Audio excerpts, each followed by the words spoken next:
In January 1979, a can of Campbell's tomato soup cost 29 cents. By December, it cost 43 cents. Not because the tomatoes got better, not because the tin got thicker, because the dollar you paid with had become quietly, persistently worth less. America in 1979 had an inflation problem, not a mild one. The Consumer Price Index rose 11.3% that year, then 13.5% in 1980. A 30-year mortgage that cost 8% in 1969 cost 15% a decade later. Same house, same street, different decade. Jimmy Carter gave a speech in July 1979 and called it a crisis of confidence. He meant something deeper, but the specific thing shredding that confidence was the price of everything going up, every month, without stopping.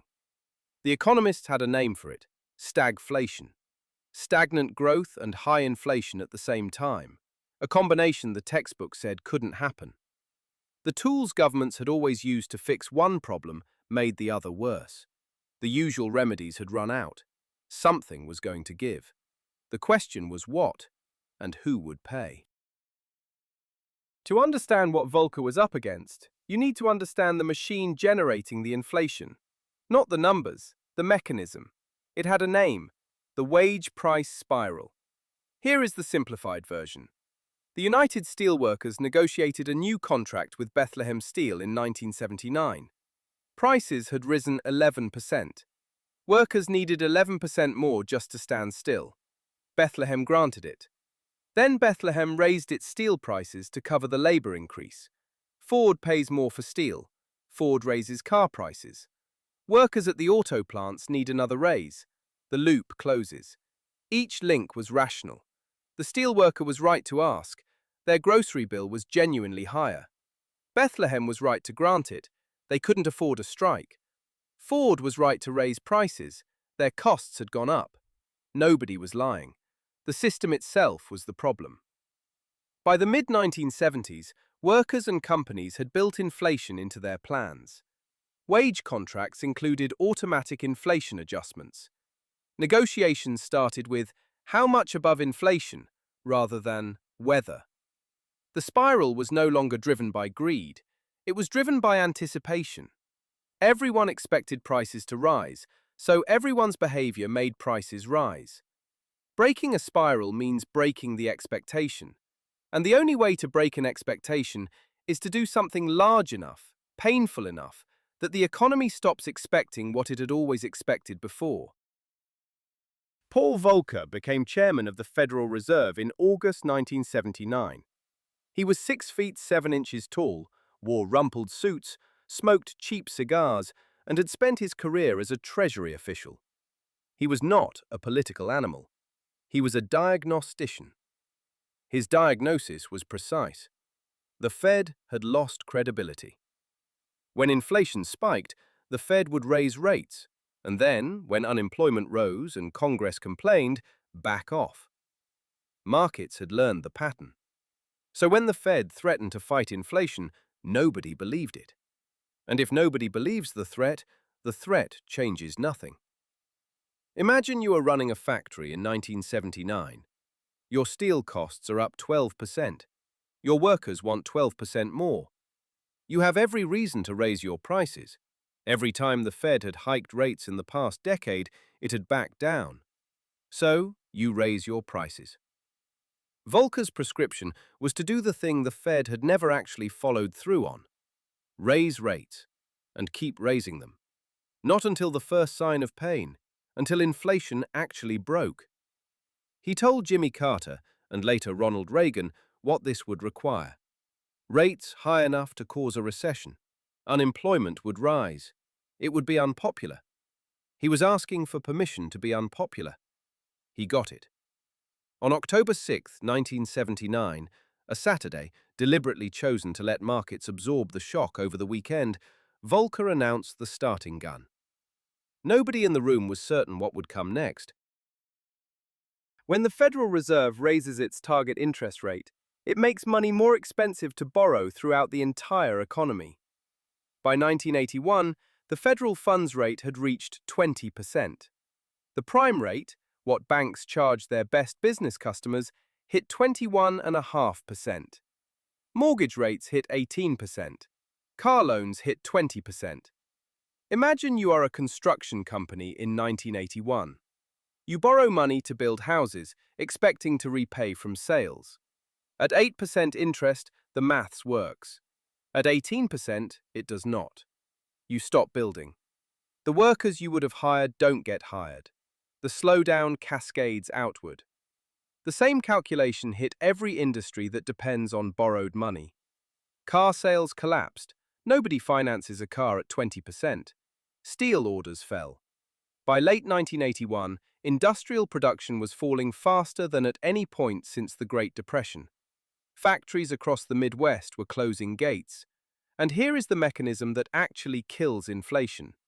When 12 million workers are unemployed, when the man at the Youngstown sheet metal plant has lost his job and 40 other plants in the region have closed, the United Steelworkers can no longer walk into a negotiation and demand 11%. They are lucky to hold what they have. The wage demand drops. Bethlehem doesn't need to raise steel prices. Ford doesn't raise car prices. The spiral stops. The interest rate was not the weapon. The interest rate was the trigger. The weapon was unemployment. Volcker did not accidentally cause a recession. He engineered one. The unemployment was not an unfortunate side effect of tight monetary policy. It was the mechanism through which tight monetary policy killed inflation. He understood this completely. By November 1982, US unemployment hit 10.8%. 12 million people without work, the highest rate since 1941. In Michigan, where the car industry anchored the economy, unemployment was over 17%. In Youngstown, Ohio, the steel mills that had operated continuously since the 1890s began shutting down, one after another, as if a switch had been thrown. The human arithmetic was specific. A Gary, Indiana steelworker, 51 years old, 26 years at the same plant, earning $23 an hour. The plant closed in 1982. He did not find equivalent work. He did not retire with a pension intact. This was not an outlier. It was the median story in 100 towns.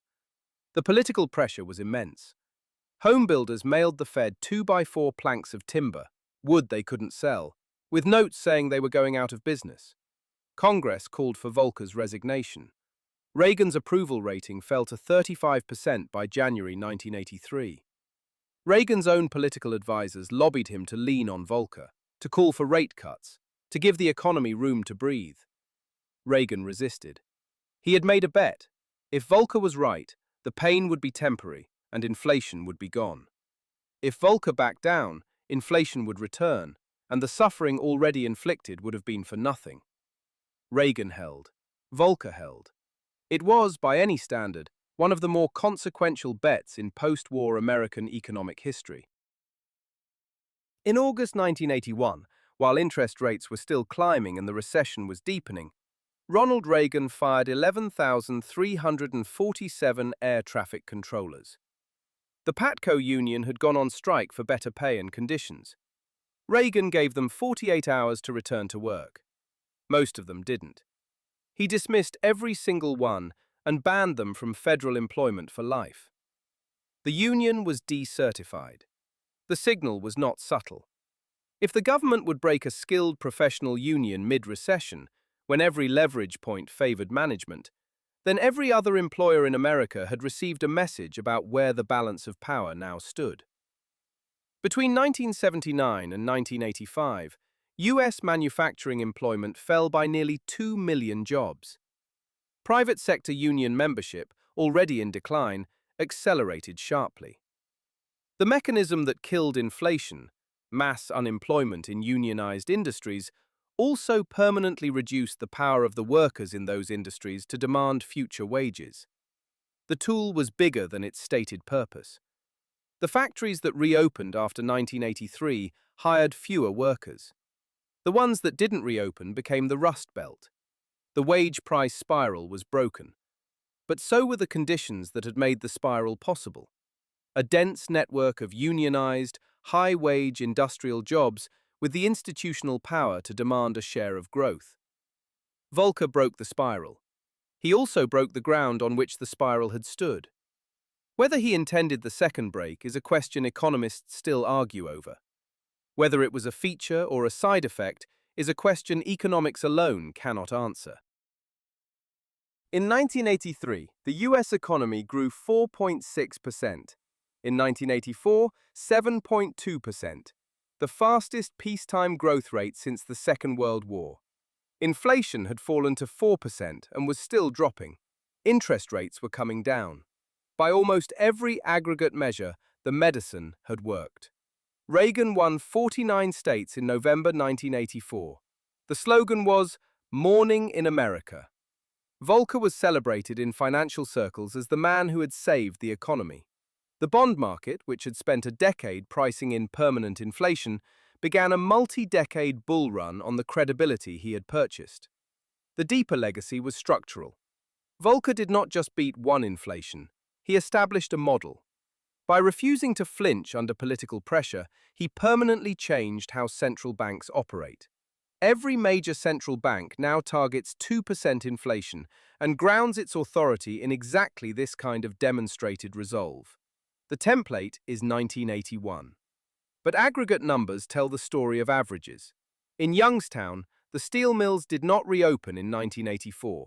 In Gary, employment eventually recovered, but at wages roughly 30% lower than the jobs that had gone. The workers who were 51 years old in 1982 did not get their careers back. The "Morning in America" billboard did not hang over Market Street in Youngstown. The vindication was real. The cost was real. The question the official history elides is whether they were separable, whether you could have had the cure without precisely this class of patient bearing precisely this weight. In March 2022, US inflation hit 9.1%, the highest reading since 1981. Jerome Powell, Federal Reserve Chairman, began raising rates. He cited Paul Volcker by name. He said he had been studying Volcker for years and had no intention of making the same mistake Volcker's predecessors had made, backing down before the job was done. By 2023, inflation had fallen to 3.4%. The 2020s version of the shock was smaller and shorter, in part because the Fed moved faster, and in part because the economy was structurally different. Less manufacturing, less union density, less labor bargaining power to begin with. That last point is not coincidence. The mechanism worked faster in 2022, partly because the labor structure Volcker had broken in 1981 had never fully rebuilt. Workers who would have driven a 2020s spiral had spent 40 years with less institutional power. The 1981 cure changed the terrain on which all future problems would play out. In January 1979, a can of Campbell's tomato soup cost 29 cents. By 1984, it cost 53 cents. It has not gone back. The inflation was real, the cure was real, the cost was real. And the cost was not evenly distributed. It was concentrated in specific industries, specific towns, specific workers. People who had done nothing wrong except to have bargaining power at the moment the lever needed to be pulled. The tool that kills inflation is mass unemployment, not as an unfortunate side effect, as the specific mechanism through which high interest rates remove wage pressure from the system. Volcker understood this completely in 1981. He pulled the lever anyway. Whether that makes him a hero or something more complicated is a question worth sitting with.